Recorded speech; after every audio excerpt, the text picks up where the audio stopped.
Hey guys, welcome to Hockey Night in Cat. No, I'm bugging you guys. It's two guys in Hockey Tank, and tonight I got a former guest. He's been on. He jumped on the draft last year, gave us some info. We had him on. We talked Rangers and Devils, and tonight my partner Felix the Cat, the reason we call him Felix the Cat is because he loves his cats. But Pawel the Cat is not here tonight. He's off playing hockey. And Jim Behringer has jumped on tonight. We'll talk a little bit more.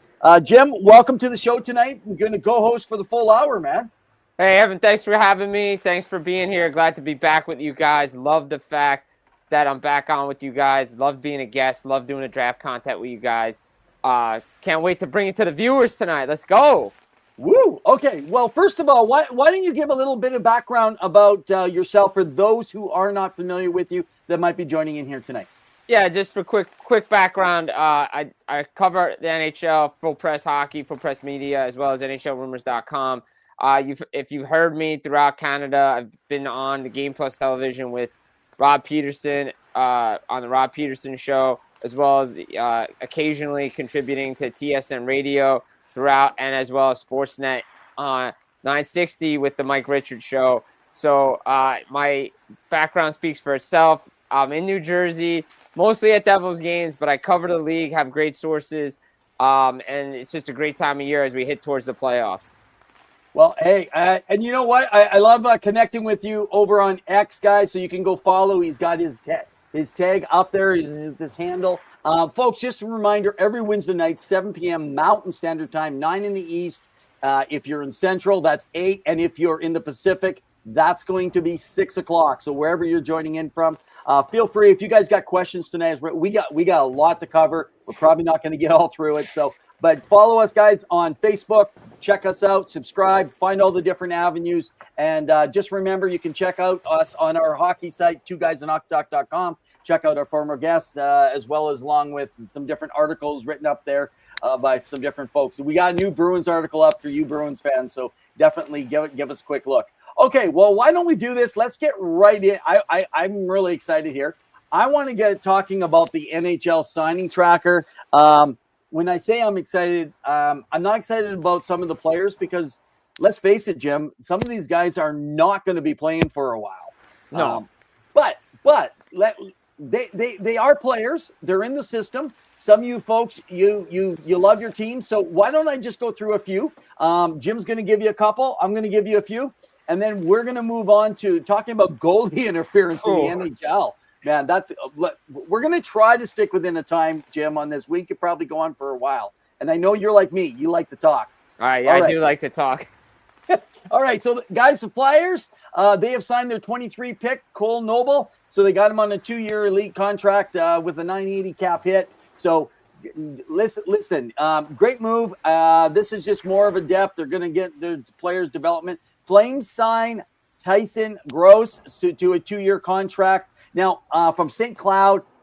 Now, did he suit up? I thought he might have just suited up, or someone was telling me. I didn't follow the Flames the other night. Someone was telling me. I'd have to look that up. I don't know if he did. He might have, but let me double check that for everybody. Because I think, of course, St. Cloud State is out of the playoffs, which we'll get into for all you NC folks. As well as Stars have signed Michigan Tech defenseman Jack Anderson to an ATO for the remainder of the year. And they have also announced that he has signed a 2-year entry level. So they do the ATO for this year, and then he has his 2-year entry level coming up. So that's actually a great find for them. They got a strong record, Jim, with college UFAs. So that's something that the Stars have done well. By the way, he did make his debut for the Flames in that shootout win the overtime win against the Lightning on Sunday night. Wow.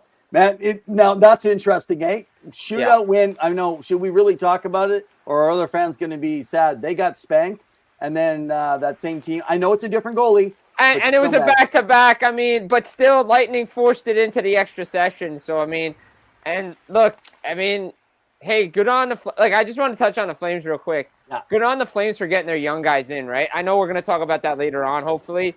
Hey, what's up, everybody? But I like the fact that what Connie's doing and what, bringing these young guys along and reshaping this team and getting this team ready for that new building that's going to host the World Cup of Hockey. So The fact they're getting these young guys in there has been really good. Absolutely. Well, hey, the Bruins and the Islanders they each signed a top prospect. Tell us about that. Yeah, so obviously Cole Eiserman, the Islanders, quote unquote, top prospect in their system. Obviously, they have Aitchison as well, who actually also signed his ELC, but it's for starting in July because he's not going to he's not going to do it until July. But Cole Eiserman signed his ELC, but he also signed an ATO similar to James Hagens with the Boston Bruins. But Hagens didn't sign his ELC yet. But Eiserman in the system with Bridgeport, which will be Hamilton something because the Islanders are moving their AHL team up north of the border. Personally, I think they should be playing out of Nassau, a lot closer. Would have been great for me because it would have been easy travel. But anyway, I like what the Islanders are doing. They're bringing their prospects in, Matthew Darche, getting their young guys over here. And then Hagens, again, this is a tricky situation, right? Played well in Boston College, right? And this is a similar path that Charlie McAvoy took, right? He signed an ATO, played in Providence, and then he joined the Bruins in the playoffs. So we're wondering how the Bruins and Don Sweeney are looking with Hagens. Obviously, it was a rough first game for him, but it's all right. Hey, sometimes you got to adjust to pro life, right? I mean, it's not easy. Not at the AHL level. It's not anyway. Exactly.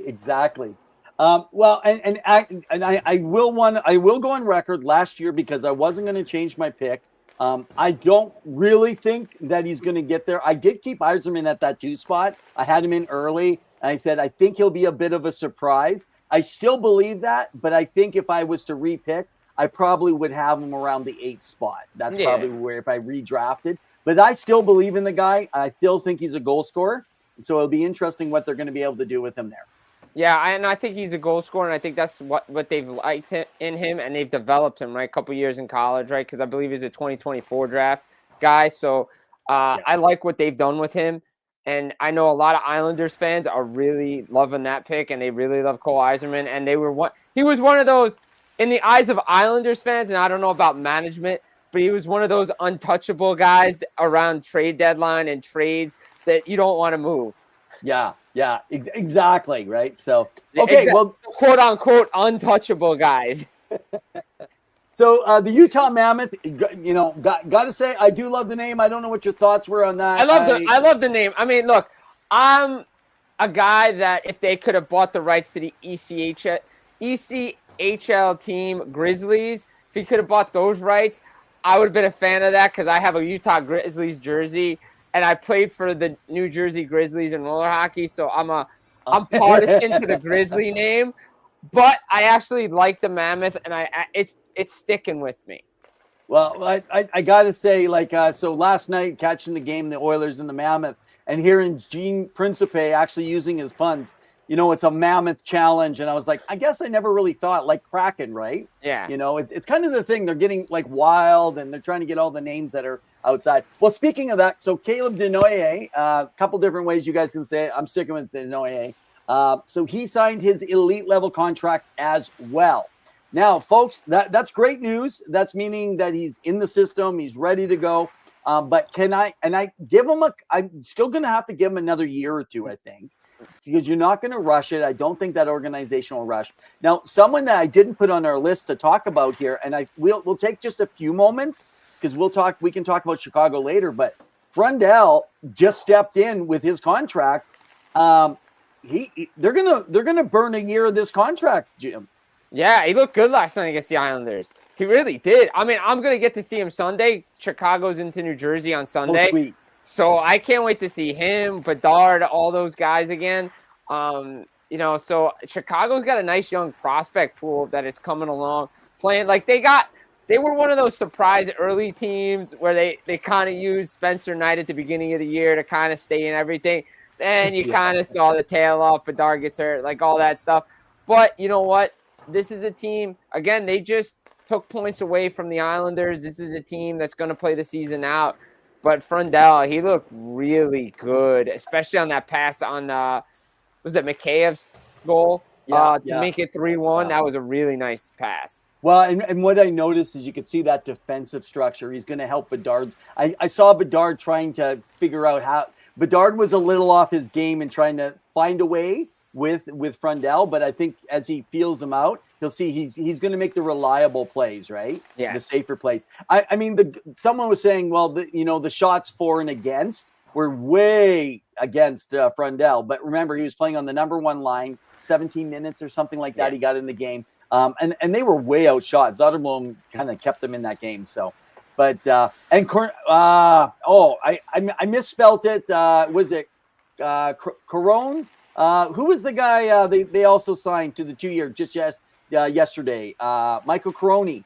Yeah. Man, I can't get the name. I misspelt it and called it Carson, Jim. Yeah. I know who you're talking about, though. Yeah, I know who you're talking about. So, Lost Trucker, I know that you're in there, Zill. I know you watched Michael down with the Tucson Roadrunners. So, yeah, it's great to see just in the game. So, well, hey, why don't we jump off of this topic and let's jump in. Well, let's get into another topic, and that is goalie interference. We just saw something incredible. So why don't you update everybody on the latest goalie interference, and then we'll get a little deeper into some discussion around this. All right, so if people haven't seen it, on Tuesday night, the Pittsburgh Penguins, I mean, this team feels like they're getting screwed over, like Bret Hart at 97 at the Survivor Series. I mean, I love it. They're like 0 for 9 in goal interference challenges. But another goal taken off the board. Justin Brazeau called for goaltender interference, hit Scott Wedgwood. Contact was made around the top of the crease, outside the crease-ish. Wedgwood, in my opinion, he goes down. Brazeau goes around and scores. It gets called back for goalie interference, saying that the goaltender couldn't make his ability to make a play. Now, we've seen Pittsburgh, what happened on the weekend with the Islanders and Columbus, where, Anders Lee's goal got called back because he said he was going in the crease, but Matthew Olivier was on the back of him. Then obviously what happened in the Pittsburgh-Winnipeg game, which was just an unfortunate incident where Carlson gets barreled over on the goal and they were making a play on the puck. But to me, there's no standard. To me, again, I've been talking with former goalies and former officials, going to remain anonymous, but everybody has a different opinion about this. And even some of the former officials are confused about what the Situation Room is doing in terms of the standard for goalie interference. And at this point, we just had the GM's meetings. We know Pat Verbeek wasn't happy. Yeah. We know Kyle Dubas wasn't happy. We know a bunch of GMs weren't happy. And now we're heading into a crucial part of the season where points are at a premium with the races. But not only that, this is the type of thing that could cost a team a playoff series. Exactly. Especially if you think in the Pittsburgh's case, what really got me on this one, I was 100% this wasn't getting called. Number one, the goalie's on the outside of the crease. The skate touches him in the white, and maybe it's a fraction of an inch he gets pushed in with the play, but the goalie's out of the crease. So, I mean, I don't know, do they need to make a change on this? But it seems like it's a Situation Room. I'm almost at the point where I feel like I'd just like the ref just to make the call on the ice, and no such thing with goals being overturned or anything, because I don't think it's any better, and it's just wasting time. And no one knows to even make these challenges. Do you make a challenge? Do you not? Because it doesn't seem like it's consistent at all. No, it doesn't. And somebody brought this up to me. They said, well, Brazeau's pass cut in between the defenseman and the goaltender Wedgwood. But to me, at some point, the goalie has to be able to play his position. I get that. But Wedgwood, if you watch the replay, he just stays on the ice. He doesn't even try to make a play because he knows it's coming back. So my proposal has been with this, and I want to hear you and the viewers. I want to know what they think of this. Should the NHL adopt the double IHF rule when it comes to goal interference? Any contact, regardless of how you get there, if it's on your own or you get pushed in, if you hit the goaltender, no goal, automatic, doesn't matter. That's the way it's going to be. And if they see you going into the crease, they could blow the play dead.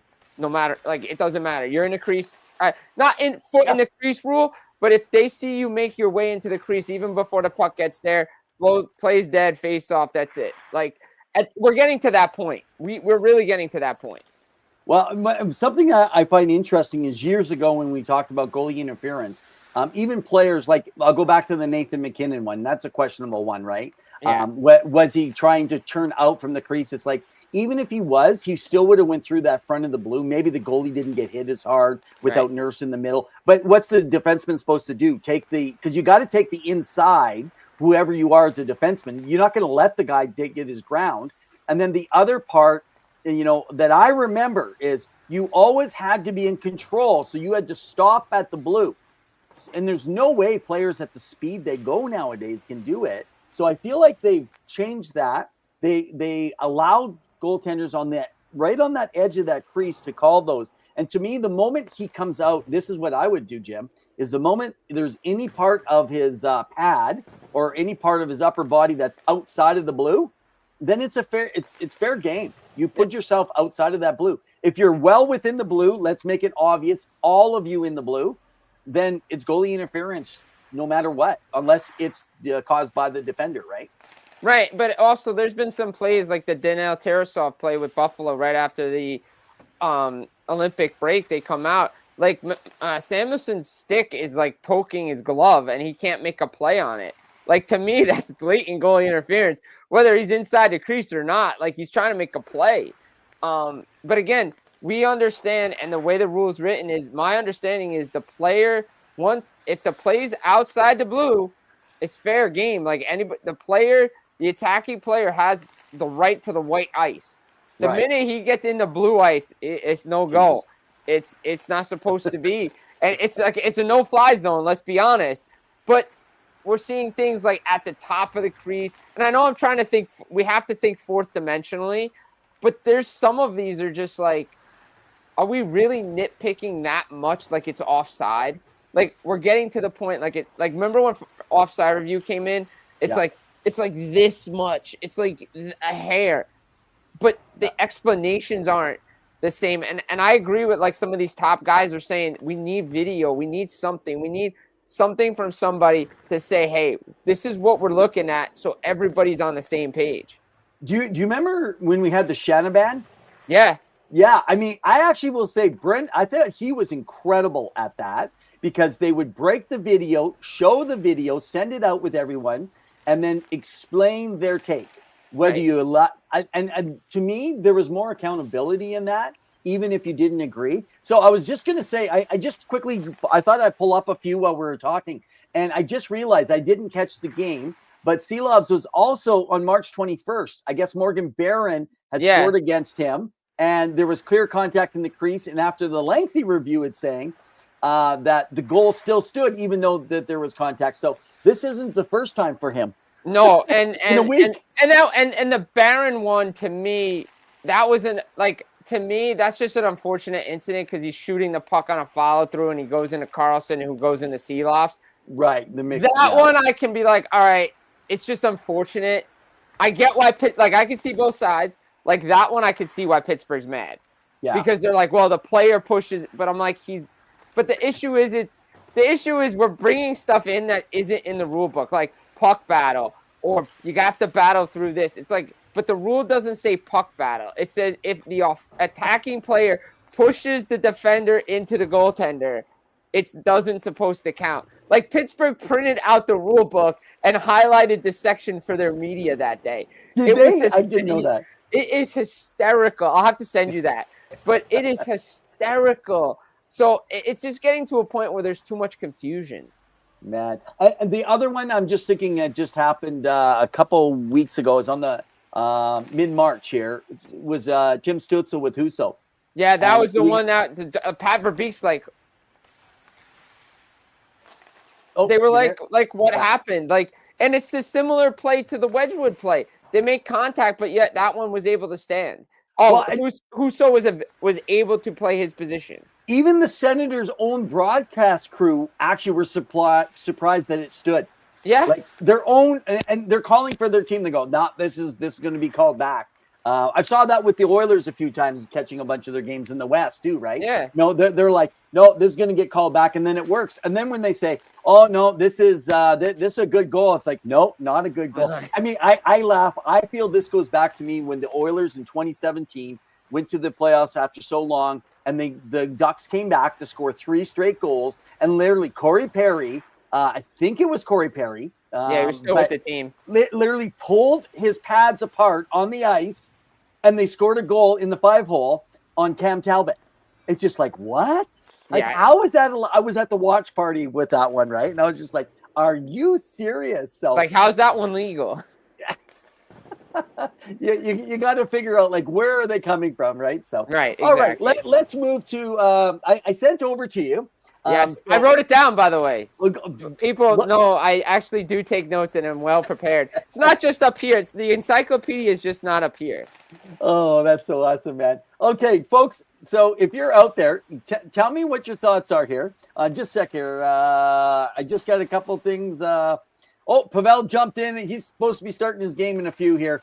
So he's saying, great work, Jim. So he's thank you, sir. Good luck. Good luck on your game. Zill Bronson Ride from North Bay Battalion, an overager free agent signed with Vegas, 6'7", who moves well. Oh, okay. That's good to know. That might be a spelling error. I'm not sure, but I have to check that out, Zill. Thanks. So Zill follows all of our Flow Hockey, man, gets on top of that stuff. Nice. And the time between infraction and goal was a long time also. He had plenty of time to readjust as well. No, I think he's talking about the Wedgwood one. Yeah, I think so. Yeah, the Wedgwood. Yeah. And my argument with that real quick before that is I feel like Wedgwood could have just tried to make a diving play. Other people are like, well, maybe he doesn't. I'm like, yeah, but I've seen goalies in the past, like in the 90s, try to do everything and sell out to make a save. So, I mean. You know who is good at selling out on really going diving was Mike Smith. Yeah. Mike Smith was really good at especially got hit behind the net. The last good Oilers goaltender. That's terrible. And he had a 907, 905 save percentage. Oh my gosh. Okay, that's a whole other ball game. That's a summer experiment. Okay, so we looking at this. I top 10. What are you looking at? Why don't you walk us through? So who do you place? Let's just go with your top 3. I'll give my 3, and then we'll work our way down. We'll do top 10. All right. Well, I think the first 2 are obviously going to stay the same. I think McDavid, Eichel go 1-2 still. Like, okay. I think that to me is. I think that I don't know if we're in agreement with that, but I think to me, I think that doesn't change. But I'm going to go different here. Yeah. I think Werenski's going 3 to the Coyotes. I think that would have been their play instead of getting Strome. That to me, I think that's my 1, 2, 3. Okay. Yeah, and actually that's interesting. So I kept Eichel. I don't know your reasoning for it. I just think that he's a franchise player. Like even if he went to Edmonton would have been just as good in my opinion. They except for his injuries, obviously. I think they would have. They're pretty good on letting players find their way. But maybe not as good. Okay, I'll take that back a little bit. But I think Draisaitl changed because of a guy like McDavid and his work ethic. Yeah, that changed. Dry was not that kind of guy originally. I mean, I know Eichel's work ethic to me, franchise player, what he did in college, like that was the type that's the type of player Buffalo needed at that time. Like anybody else on this list, I'm not sure that the impact that would have been there because Eichel came in there and made a big time impact for that Sabres team. Okay, Werenski, I agree with you. That's the one, and I have not been high. I've been holding back, I think, for years. But this last year, at the end of last year, I said, nah, I'm a believer, and seeing him there again this year, I definitely think, I mean, he's your number 1 defenseman. Why would you not pick him there? So, okay, so where are you going on your next 3? This is. All right, so I'm trying to think like the teams would think. Mm-hmm. I'm sticking. This is maybe a little controversial because he's not there anymore, but I think Marner to the Leafs still makes sense to me. I think that's still a play for them.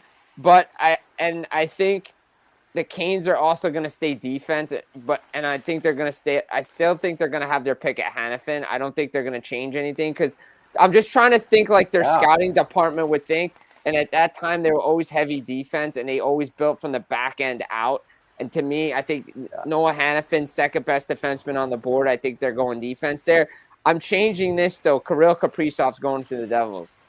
Okay. So you kind of looked at this from who was drafting also. Yes, exactly. Yeah. Yes. I kind of went with best player available. Okay, so we did something different, but that's cool. Yeah, I like that. I like that. Yeah, so you have Kaprizov at what number? That would be 6. 6. Wow, man, could you imagine the Devils with Oh my Kaprizov? God.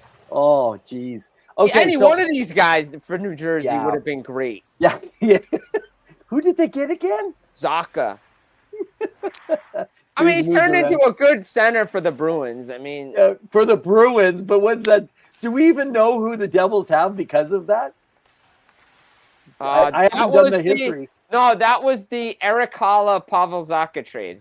Okay, so they got Eric Halla, and then who's now in Nashville. Wonder who they got.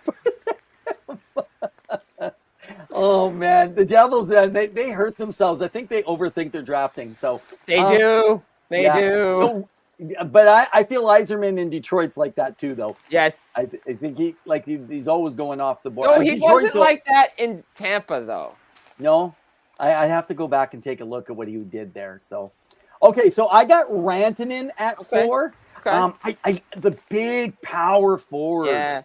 And I would actually have Kaprizov at 4, but knowing now, because it's a redraft, and I know now I have hindsight, right? Kaprizov isn't going to show up on day 1, though. That's the difference. Yeah, that's the difference. So I think if I could have had him early, I would possibly have put him up there. Maybe that he comes in like you got him within 2 years, right? Right. Yeah. Instead of a little bit later on. So I think he was 3-4 years before he even. Yeah, he was there. He was. Yeah. It took a while for Minnesota to get him over. Yeah, and so I got Rantanen, Kaprizov, and then Marner. Okay, I mean Marner, Devils and Marner connection's always been there since the days of Toronto. Okay, this is where it gets interesting. Give me your last ones here. All right, so my last ones. So again, thinking outside the box, and I just made a switch in my head. Okay. I went Rantanen, Connor, Provorov, Hintz. Okay, Provorov. I forgot about Provorov. That's right, absolutely. I'm just kind of thinking. What are you saying? He said Rantanen should have been higher, probably on my list, but he went. He goes 7 on my list. He went, and he goes 4 on mine. So yeah. Zill, tell us the number you think Rantanen should have win at then, or are you even talking higher than us? So yeah. Okay. Nope. That's absolutely fair. Okay. So say that again. So you have. Oh, I went Rantanen to the Flyers. Yeah. I went. Oh, that's a perfect fit. Right. Kyle Connor to the Jackets. Yeah, that would have been good. Yeah. Provorov to the Sharks and Rupe Hintz to the Avs. Wow. Yeah, the Sharks, especially at that time, right? Yeah. Man, well, Hintz, there was a steal, huh? Yeah. What a steal! It's so for me, I did put Sebastian Aho in there at 7. He brings a silent game to me. I wasn't really high on him originally, as some people were, but I just think he's got a good overall game. Yeah, and then Kyle Connor, I wasn't high. I know he was ranked up there. I wasn't ranking him as high as some others, but he's proved to be an incredible player. Such a great guy from Michigan grad too. Yeah, exactly. And then I put after Connor, I put Hintz. Rupe Hintz, and then at number 10, I rounded out with Barzell. And there I saw Zill. You're asking, what about Barzell? I have Barzell at 10. Where would you have put Barzell in that original year? Further down, 12, where he went. It would have been next. He would have been my next pick, to be honest. Okay. So, and interesting enough, I know the Oilers would never have taken him. That's where they traded down to get. They traded with the Islanders. Right. So they gave a player up. I can't remember. It wasn't a big deal. And they gave up that draft pick to get Reinhart. Right. Big Griffin Reinhart, who, people were like, that turned into nothing. And so it's funny because when I chat with the Oilers crowd, especially being in the West, I say they could have got Barzell, which everybody wanted them to do. Don't worry. Just take best player available. Also, when they took Puyarvi, who was it that went right behind Matthew Tkachuk? Yeah. He just won the Memorial Cup on a broken leg or a hurt sternum. I can't remember what it was. They said, well, he's not a power forward. Well, look what he became. He became a power forward. Yeah, exactly. And so there was 2 players right there. And if they hadn't taken Nurse, they would have taken Sean Monahan, right? So it goes to show you, it's just like sometimes people do overthink instead of just too much overthinking. Too much overthinking, but you see it. But real quick, you see it in all sports. It's not just the NHL. The NFL is the same way. Guys overthink their picks. because well, this guy can't have him. It's like, dude, just take the best player available. Like, Yeah. When it gets that late in the first, like, just take the best player available. Like, do it. Just do it. Hey, just while we're at it, do you have high value outside of the third round on, or would you trade more picks to move up?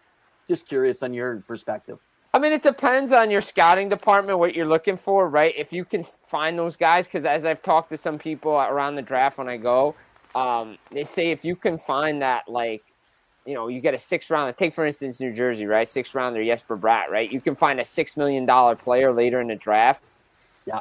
If you do your work, if you have the right people scouting for you, I'd hold on to those picks. But again, if there's a player that's high on your board that you feel you need to go trade up to, then do it.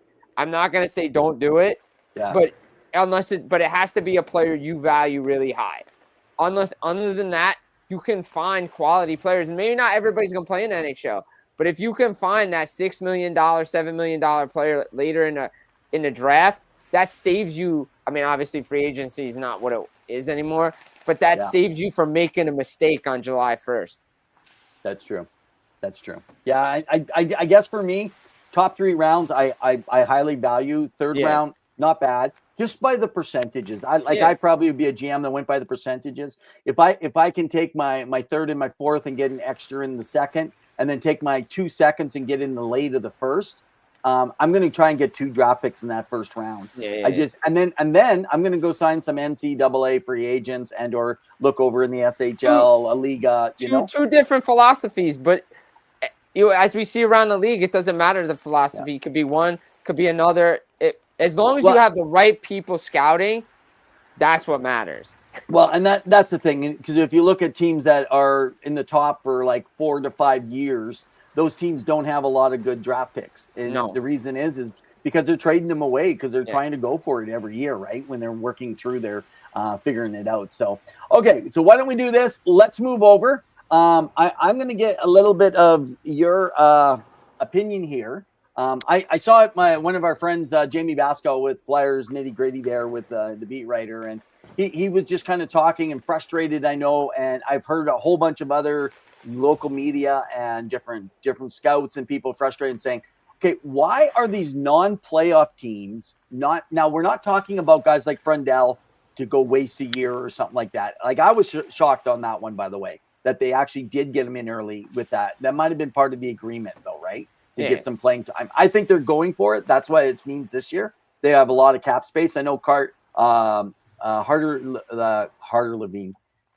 Levine from Puckpedia, when we were talking earlier this year, he was just giving us the Blackhawks numbers and just saying, man, they have so much money they can never use it. And I think that there's not much in free agency. So I am looking for, I know there was a lot of talk around Jason Robertson. If they can't figure out something, they could throw something at Dallas that could actually help them. I know they want to sign them, but you can't always sign all those guys with that amount of money. No, and I know Jim Nill's. I mean, we'll talk about it if we get to the rumors part of it. But I know Jim Nill has said in multiple interviews that he wants to get this done after the season, and he still, his goal is to still sign Jason Robertson. But I believe is he still eligible for an offer sheet this year? I don't think so. Okay, but if Chicago traded pieces, there's pieces there to sign him to an extension, big extension, right? Don't forget, Alex Tuck has yet to sign in Buffalo. He's a player. Darren Radish, another guy out of Tampa, still looking for an extension. If Tampa can hold on to him, that's a player that maybe Chicago could go after or something like that. Guys like that could be. I think they're going to be movers. They're not looking to try and fall off next year again. They're ready to make a move after this draft. In fact, I see them trying to move up the draft after that because they got 2 in the first round. It's looking like right now, long as everything stays together here. It all depends on that Florida pick. Yeah, exactly.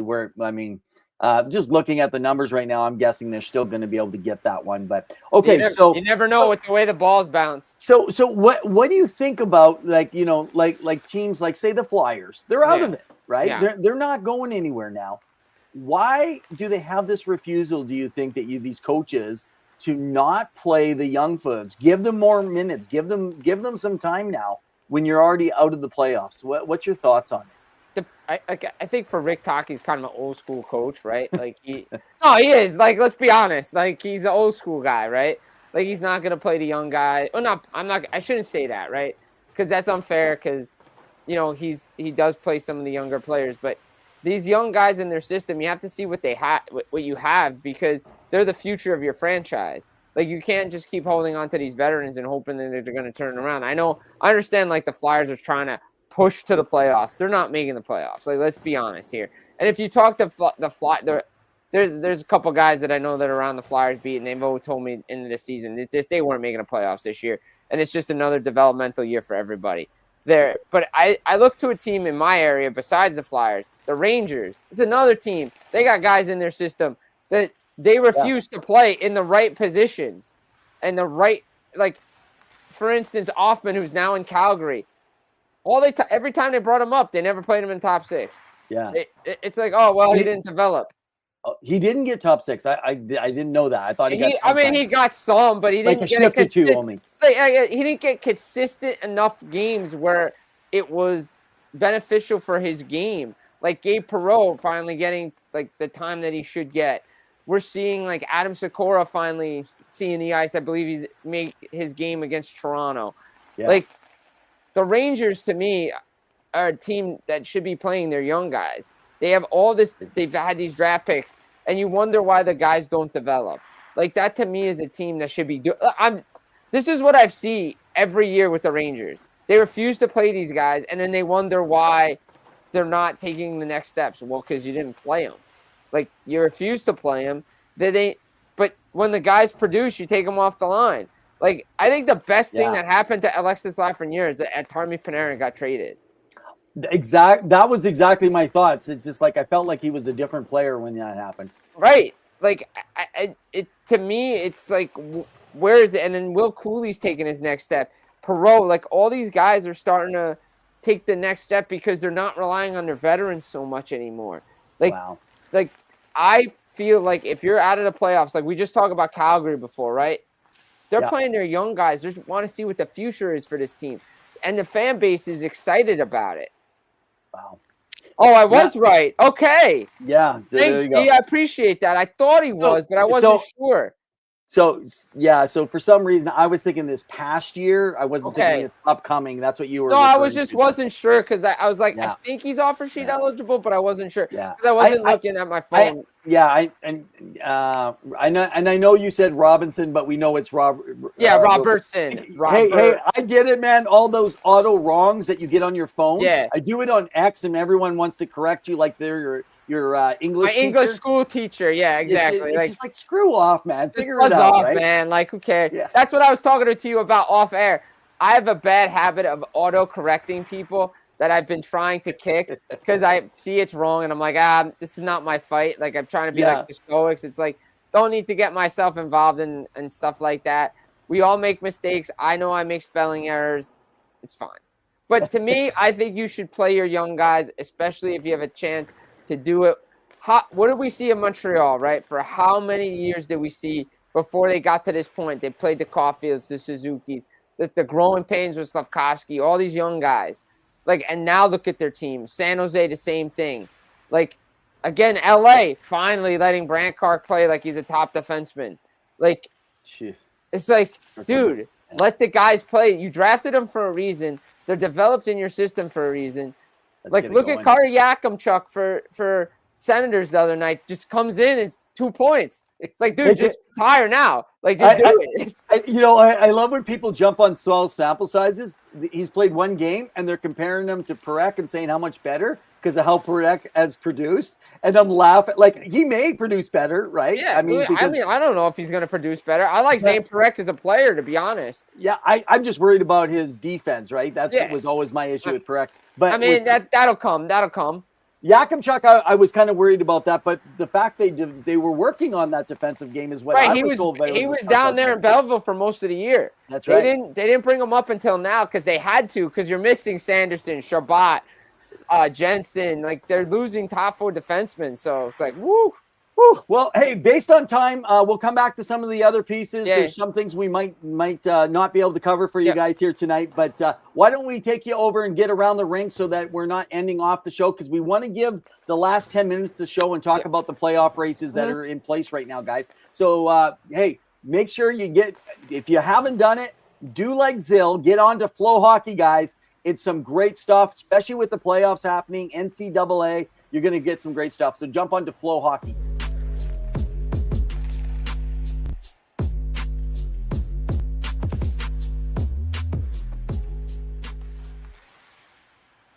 All right, man. Around the ring. This is if you're not familiar with this portion of the show, what we try to do is get out of the NHL, even though they might be NHL folk and they're playing over in other leagues. So we try to touch around everything that is out there. So what I want to do is I actually want to jump over right now and just talk about in Alberta specifically, in the U15 AAA provincials, that they just began. Now, there's a 14-year-old. He is the first overall WHL draft pick. By the way, his name is Madden Deneau. He just broke Tyler Benson's record. Essentially, for those of you a little bit older, that's Bantam hockey. Now, he did score 100 goals. What was it? Just seeing if I have my numbers here. 101 to be exact during the season. I thought it was in like 36 games, something around there. I won't worry about that for you guys. But he wants to go back to play with his coach, Justin Jarmales. I'm saying his name wrong for those of you who know him. Okay, he wants to go back, but he's going to have to be an overager because of his. And normally they only do it for people developing. However, this is kind of a risky move potentially with this. So I expect, and if you haven't yet on Victory Plus, you guys go to Victory Plus, pull it up. You can get, frankly speaking, with with Frank Saravelli. You can get Dallas Stars, Anaheim Ducks, get a whole bunch of great stuff to follow, and the whole WHL of the Canadian Hockey League. Now, over there, they have the WHL draft tomorrow, and I do want to make a mention as I go share a little bit in the WHL and the CHL notes. They have removed the U.S. priority draft now. They just made it official. So effectively tomorrow, the American players are making it all a regional for all the United States and the western part of Canada, and they're making it into one draft. I like this. I think, Jim, this is a really big deal that they've been trying to get towards, where separating the U.S. kids doesn't make sense when you got U.S. teams. Yeah, right? that makes sense. Yeah, definitely. And even Ontario, right? They got all these. Even calling it the Canadian Hockey League anymore does it just because it's traditional and it's under their umbrella of Hockey Canada and stuff. But come on, guys. Anyway, that's just my little point. A couple little things of news so everyone knows right now the playoffs. So I know Pawel is what's tell you about NHL, but I like to update you guys on junior in the CHL playoffs. You can catch that on. Pretty much you can catch everything if you go to Flow Hockey and Victory Plus. You're going to get everything, okay? It could be worth it. See if you can get yourself a deal. Flow Hockey's a little more expensive, but just go ahead, guys. Consider doing this. This all starts tomorrow. It officially gets going underway. And the OHL has some great stuff going on. I'm going to update you more next week because we got so much going on today. Commissioner Brian Crawford had a whole bunch of news on expansion and stuff. I'll deal with that next week. But right now in the OHL, for you guys that are used to getting a lot of the different news, what's going on out there, whether you're down in the States or in parts of Western Canada, right now, one of the things to look for is the Kitchener Rangers taking on the Saginaw Spirit. One is looking to play the spoiler after hosting the Memorial Cup, so this should be interesting. The WHL, it starts on Friday. They like their Friday start dates. And the powerhouse Everett Silvertips and Jim, our boy Landon DuPont. Hey, all right. Oh man, next year, not this year. Next year's number one. I know there's some other guys. I'm telling you, he's going number one in my mind. So last year they lost out in 7 games to the Portland Winterhawks, but they're a powerhouse this year, and I think that they're going to easily take them out in 5 or 6. But they're going to play the Winterhawks, looking for a spoiler. And the Medicine Hat Tigers storyline. They lost, for folks that didn't know, Gavin McKenna, who went to Penn State. We'll talk about him in a little bit here, and Penn State. But they lost Gavin McKenna, but they picked up from the Penticton Bees, who left the BCHL, They started their own WHL team, and the Ruck brothers, who people thought were never going to make it, they were number 1 and number 2 in scoring in the CHL period. So they really, which are looking right now, Craig Button's putting him in his top first round draft picks, even possibly top 15, I think. I'm not sure about the one, but again, that's something we'll talk about in Rev's top 15 another time. And then the Edmonton Oil Kings, who had a pretty good season. I got into about 10 live games. It was, guys, look out. They can have some good games there, taking on the Saskatoon Blades. And then over in the queue, that starts tomorrow. Interesting, this year, they are not starting as early. Last year, they've started earlier, but this year they're not. They have the defensive phenom. He's a rookie defenseman. His name's Tommy Bly, the Moncton Wildcats. He's the biggest story. He broke the rookie scoring record for defensemen with 78 points this year. So great kid. You got Chicoutimi and Moncton going at it. And then you're going to have the Huskies taking on the Olympics. So, folks, make sure you get your catch of hockey. It's more than just NHL. All right, Jim, why don't we move over and talk a little bit about the NCAA? We got the March Madness coming up and a whole bunch of stuff around NCAA. Yeah, regional tournaments getting going in the Albany region. Obviously, the big storylines coming out is can we see Penn State and Michigan play in the regional final for a shot to go to the Frozen Four? Obviously, we know Michael Hayes, Montreal draft pick, playing for Michigan. We know Gavin McKenna plays for Penn State. Everybody's going to be watching him, especially his game, his play without the puck. I know you were telling me about this, why his teammates don't get him the puck enough. To me, he's progressed really well this year. I know, like you and I had this debate offline, and I've had this debate with other people too. There's a lot of overscouting with him. They feel, oh, he went to college. He's not playing. He's not producing like he did in Madison Hat. Dude, he's playing against 22, 23-year-olds as a 17-year-old. Like, give me a break here. Like, let's be honest. So he's been fine, but, you know, Wisconsin, obviously the Big Ten this year, powerhouses. Michigan State, always a powerhouse. Wisconsin, always a powerhouse. Penn State, back again. They did well last year, right? This is something to watch. And the big thing for me, obviously, Porter Martone, right? Flyers draft pick. Kid's been killing at Michigan State. 47 points, 33 games. He's a big reason why the Spartans are the number 1 seed. It's just great to see. Love to see Dartmouth back in this thing. Woo! Since 1980, first appearance. Like, that's a big-time drought. Also, Bentley in there as well. They made the jump up a couple of years ago from – might have been more than a couple of years ago now. Because when I was playing college hockey in Vermont at St. Mike's, Bentley was in our class. That was like Division III, Division II. So they've jumped up. They're playing Michigan in this regional, so this is going to be fun. College hockey's taking over, right, with the NIL and NCAAs and everybody like that. But you obviously, again, you have some first-year CHL players going to get a taste of what college hockey playoffs are like, getting to the Frozen Four. It's been a great season for people that haven't watched it. Like, let's be honest. Man, I do find it kind of interesting. And so one of the things that I have found interesting, this is an interesting year, and the playoffs, this is going to be the first time ever CHL players that have been brought over, right? Yeah. 55% of the all-rookie team came actually from the CHL this year. And what's that say about the CHL and adapting to the college game? Well, and I know it's funny. So we had on last year. We haven't chatted this year. Oh, boy. Michael Devellano, head U.S. scout for the Everett Silvertips.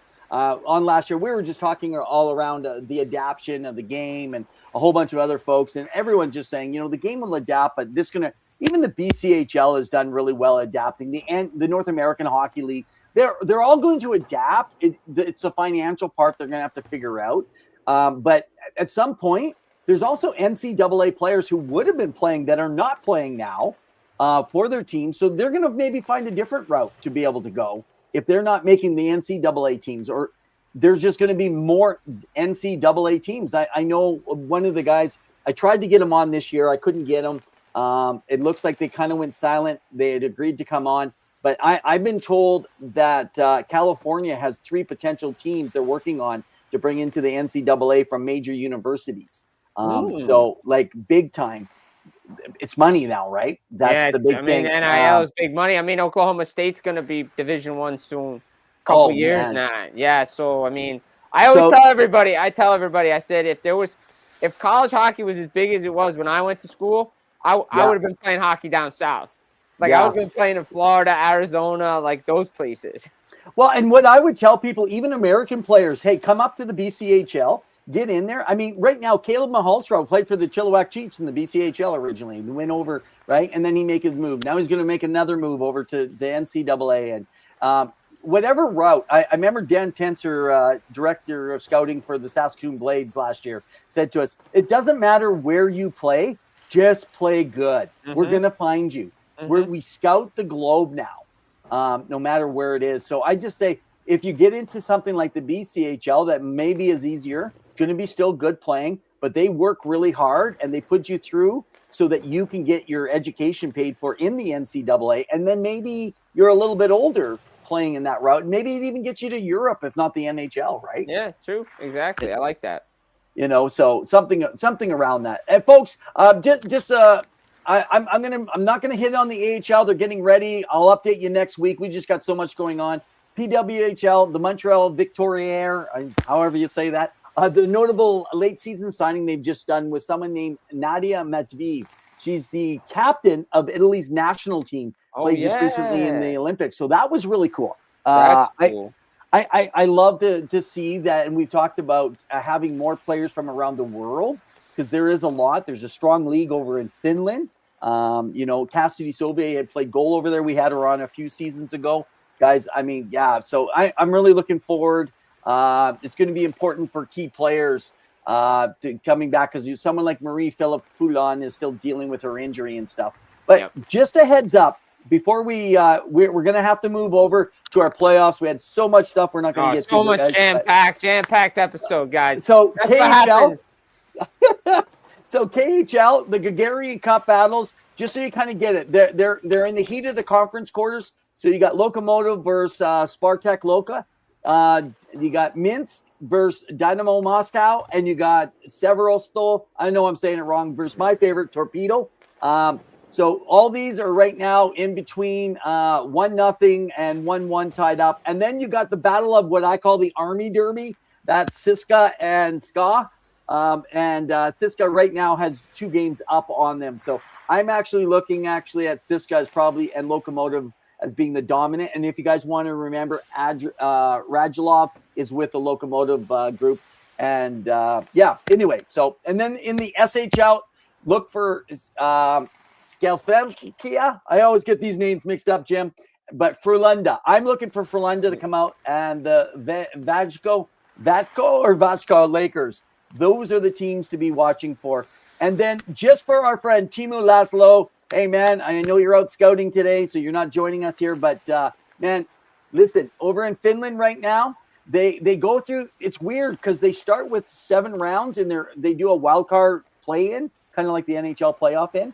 And then they go into their corners. So I will update you in all these playoff series next week. It's going to be further in just because I want to be able to get out from around the rink right now, guys, so we can finish off the show and talk a little bit to end the show about playoffs and some of your guys' favorite teams. All right, that's it for Around the Rink.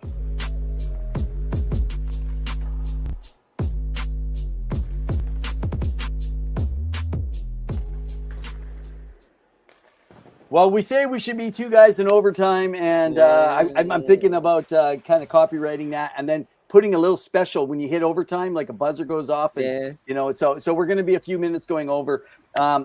We don't need to get into too many of them, but let's just break down right now. What do you see as a couple really interesting playoff race, say, in the East right now? Look, I got to be looking at the Metro right now. Obviously, Columbus has jumped in after, I mean, what are they, 19-3-4 under Rick Bowness now? Like, this is ridiculous what they've done since January 12th. Like, I mean, it's ridiculous. Like, Bones comes in and just this team is a different team. They're sitting second in the Metro.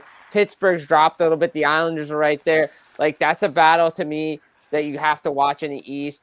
Obviously, the wild card race because Boston's playing Buffalo. They're losing as we speak right now. We'll see what the final result is. Detroit's, to me, that's a big one for Detroit. Detroit's got to figure out a way to get in this thing. I don't know how much longer Stevie Y's got in Detroit as a GM.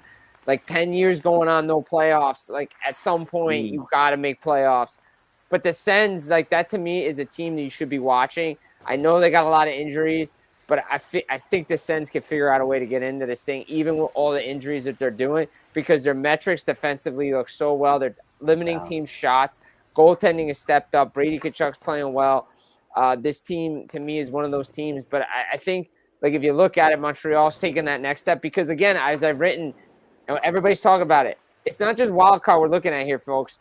Things can change in both divisions outside the top spots. Like, you could be second one day, you could be sitting top first wild card the next day, or out of the playoffs because the Islanders were in a playoff spot for a long time, and then all of a sudden they're outside looking in. It moves so quick, especially in the East, and how tight that is. It's really going to come down to that last day again. I think it's coming down to the last day. It might be coming down to the last game. Whoever's got the last game is going to know what's going on. I really want to see the Ottawa Senators in it this year. I think for the fans, I mean, they're the lowest paying tickets in the league right now. They bring in the lowest revenue. They're working on things. Their owner has been really good at not raising prices, understanding, we're outside in Canada, outside of the main city. Understanding the market, understanding economics, all these other factors that go into ticket pricing. Something we don't know about anything about in the States because we just raise ticket prices left and right. I'm being serious. If people go to we won't get into this, but if they go on, I just did a number because someone from Edmonton was giving me their numbers. And so I went online. I was being challenged on some of it, how much it costs to develop in Canada a hockey player. And it's between, if all the way up to getting into junior, once you hit like up to 18, and so from the 5 or 7, when you start right up to 18, it costs between 400 and 600,000 minimum. And then after that, if you start adding in time off work and all the others, it could be up to $1 million a person. Jesus. I mean, and so, but the Oilers, they have gone up except 1 year, and that was after the pandemic. They have gone up in price every single year, and they just went up for their playoff tickets. They went up 10 or 11% for the next season, and their playoff tickets, like a guy in the upper bowl that was going to be spending $250 is now going to be spending $360. They got to get there first. They got to get there first. Well, but the point is, like, why would you even be putting out these prices and these increases? And you're just lucky you're not in the East. You know what I mean? If you're in the East, you're not even making the playoffs. Like, let's be honest. So let's move over on that wild card front, and then we'll talk about a favorite from each side. Let's move to the West on the wild card front. So right now we got technically Utah is in that place with, it's kind of funny, with Nashville. Right. And then the next closest is actually LA. So LA sitting at 74. And they're below, they're about only 4 points with the game in hand though, against Vegas. I mean, they could actually take out Vegas here pretty quick. And then you're sitting there looking at Seattle 72. So essentially you're looking at Nashville and Utah having a good chance of making this last bit. Would you not say, or do you see something different possibly? I mean, I think if I'm the Kings or Seattle, I got to be focused on the top 3 in the division in the Pacific, which is quote unquote a pillow fight, right? To quote Connor McDavid. Like, I'm being realistic. Like, I know they're right there. They could get, but Nashville's on such a heater right now that they're playing well that I'm not sure, but realistically, I'm not sure I'm going to be able to catch that. I think I should be focusing on guys in my own division. Like, giving a point away to the Flames if I'm the Kings is not a good look. Like, you got to, like, I'm being honest. It's not a good look for a team that wants to make the playoffs. And I think, to me, if I'm the LA Kings, I got to be focused in on Vegas. I got to be focused in on Edmonton. Like, Vegas is at 78 points and LA Kings are 74 points. I'm really focused in on Vegas right now. Let's see if I can catch them instead of worrying about a wild card. Well, and this is, I'm just looking at the Oilers record right now, 35, 28, 9. So if you count those as actual losses, okay, I know they went to overtime, but if you count them as actual, because they did technically lose. Right. So you're looking at 37. They are 35 wins and 37 losses this year because you played through the overtimes. That's awful. And I'm hearing, like, Jack Michaels, the play-by-play, actually just sent out today, remember last year they were horrendous in the last 2.5 months. And I'm like, they've been horrendous all year. It's just like, wait a minute, but last year the Oilers went on like a 15-game winning streak, looking like they could play defense. Yeah, and then they became off, but they had a lot of injuries too. Yeah, right. And now this year you got a lot of young guys. Like, I mean, they got a lot of injuries still, but I mean, and technically, I know they're saying Draisaitl is going to be back. Draisaitl doesn't miss games, and so right now, this just kind of tells me it's just this is really, to me, Jim. This is up to goaltending now. Yeah, This is the chance if goaltending, if someone like Ingram is going to take the reins, he needs to now take the reins right now. This is his chance to be a Stanley Cup chance at a goalie, because if they can make the playoffs and Draisaitl's back, well, when you got superstars and if you can have a few good defensive structure put in place for a few games, I think that they're more made for the playoffs this year than they were last year. It's just that they can't seem to deal with the culture that's going on inside the room. no. And again, the Pacific, the way it is, I mean, they could get to a conference final. Like, realistically, they could. I don't see it. I don't see it.